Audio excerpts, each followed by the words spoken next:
Okay, thank you. We're going to get started. I'm Jerry Hinton, moderator for this session, Show and Tell.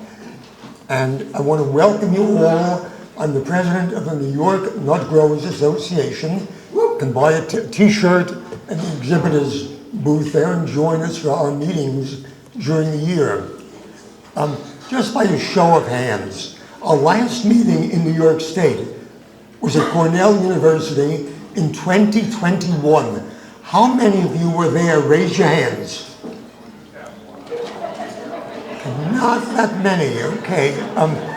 This is 2024. Well, at this rate, in 2047, we should have our next meeting. I'm not sure where you'll be. I'm pretty sure where I'll be in 23 years. But if we have another one soon, please come and we'll get more photos. And I have some photos. I'm going to ask Andy Newhouse, host for ESF, SUNY, to come up, say hello. And then our first speaker will be Elodie. Ed, could you come up, please? Well, thank you very much. My name is Andy Newhouse. I work right here or a mile away at the SUNY College of Environmental Science and Forestry. And so you're going to get to see some of our labs and our field plantings and hear from various team members with our group. But I just wanted to tonight mostly say welcome to Syracuse and thank you for coming. So it's a pleasure to help host this year's meeting, and we're looking forward to sharing more about our research. I will encourage you to talk to some of our students and staff as you hear from them, as you see posters. Several grad students are going to be here tomorrow night at the poster session, so please stop by, chat with them then, learn more about various aspects of our work.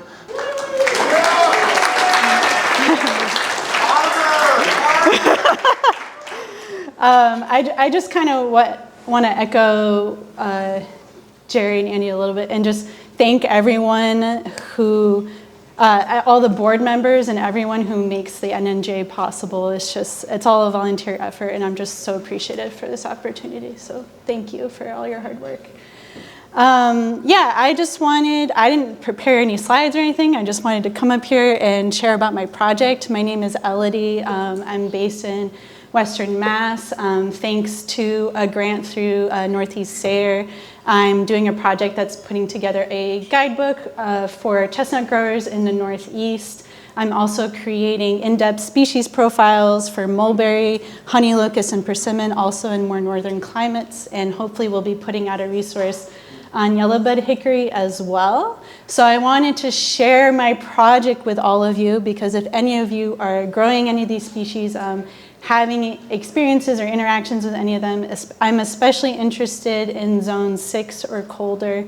I'm looking for a lot of anecdotal information, and these will be resources that will be available for free in the future. So if you're interested in contributing and talking about that, I am interested in speaking with you. That is all, and thanks for having me.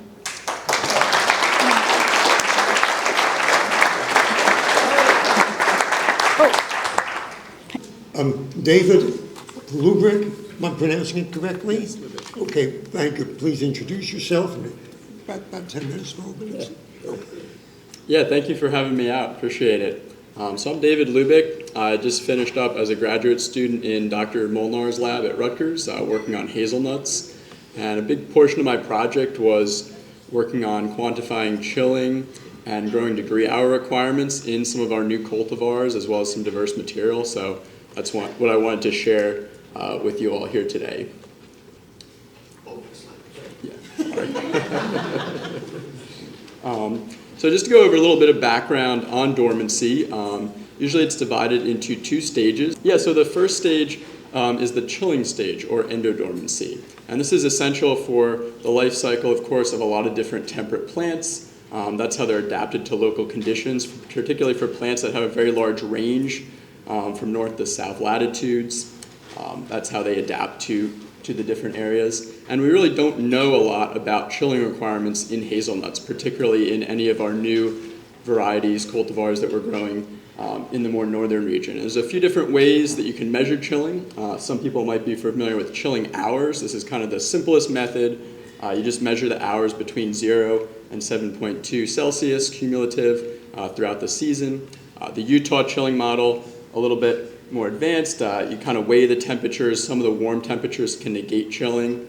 So this was developed for some more warmer regions where fruit or nut trees are grown.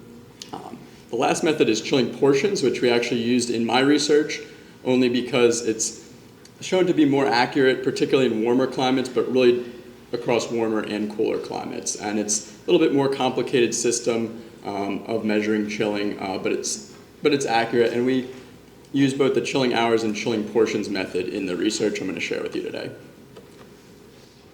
The second portion of dormancy is ecodormancy, or the heating period. So after trees have accumulated enough chilling hours, chilling portions, they then need heat to release dormancy in the springtime. So traditionally we use growing degree days. The base temperature in hazelnut, that's around 0 Celsius or 2 Celsius, so that is a lot lower than a lot of other plants, but hazelnuts do flower and break bud very early, even in the winter and the early springtime.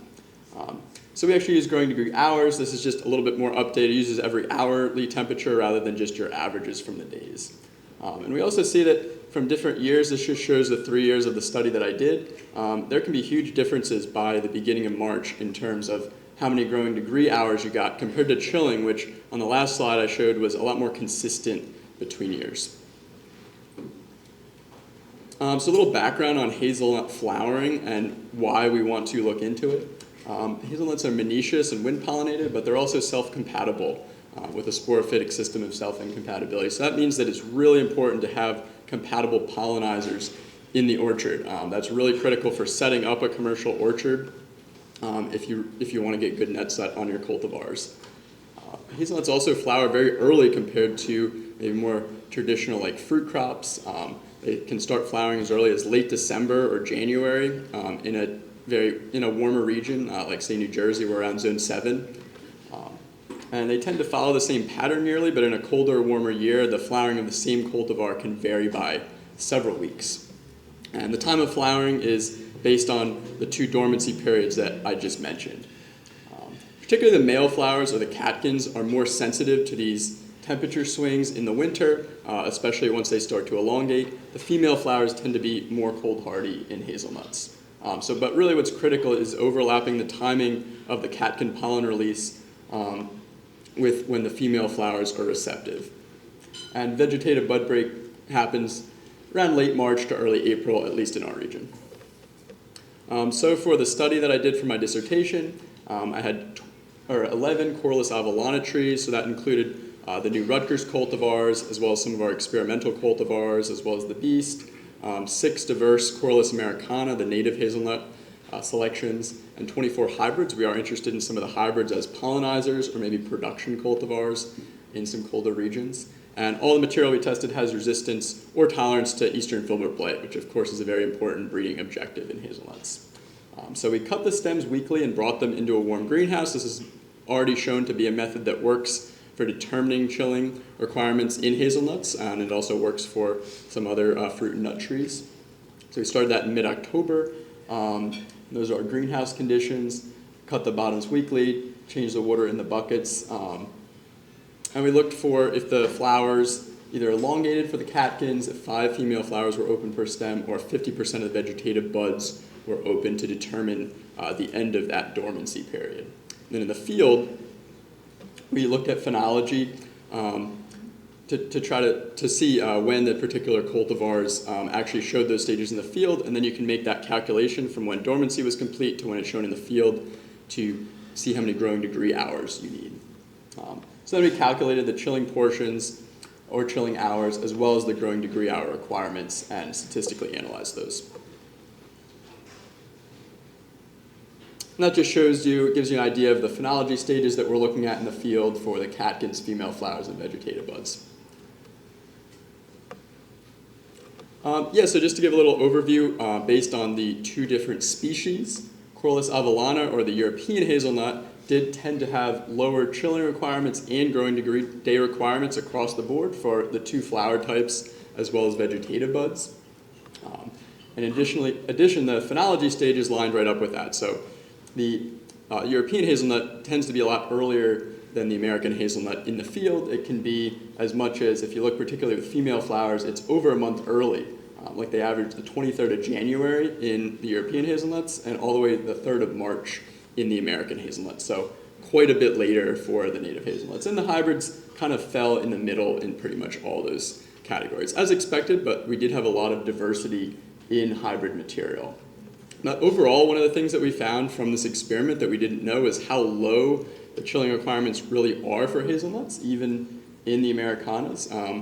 So like 16 to 18 chilling portions is relatively low. That's fulfilled by late November or early December, at least in our region.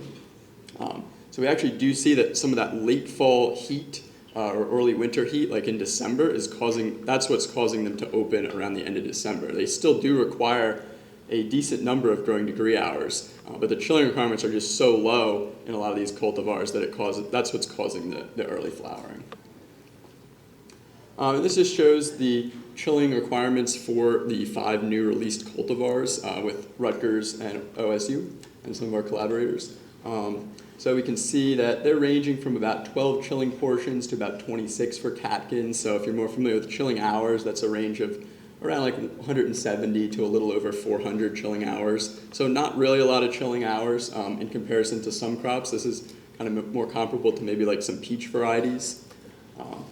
Female flowers were around the same range, or a little over 300 to 400 chilling hours, or around 20 to 25 chilling portions. Vegetative buds were a little higher, but out of these 5, the highest in the study was vegetative buds, about 42 chilling portions, or just under 800 chilling hours.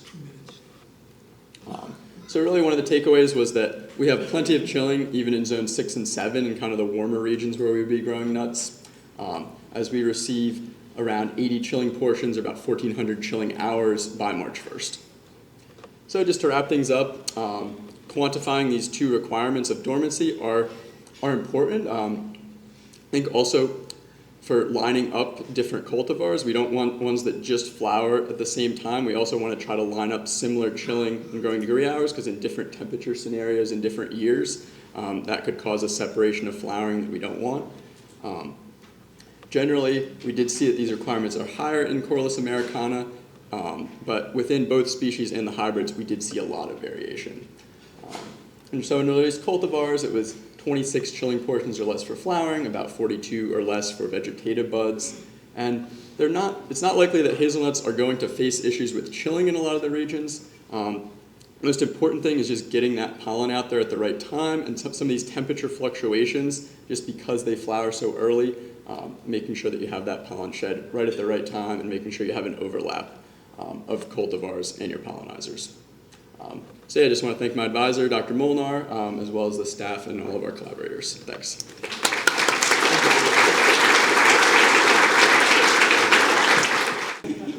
If we can't answer your question, please, see the presenter.